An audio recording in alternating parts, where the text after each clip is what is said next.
রাজাকার দুই প্রকার, এক প্রকার রাজাকার হিন্দুস্তানি দালাল, এক প্রকার রাজাকার পাকিস্তানি দালাল।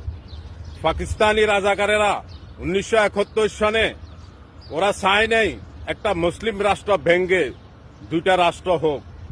তারা দালালি করেছিল দেশপ্রেমের পক্ষে এবং ইসলামের পক্ষে, এবং তারা কেউই দেশের ধন সম্পদ চুরি করে পাকিস্তান পালিয়ে যায় নাই একজনও। আজ তারা একজনও পৃথিবীতে বেঁচে নেই।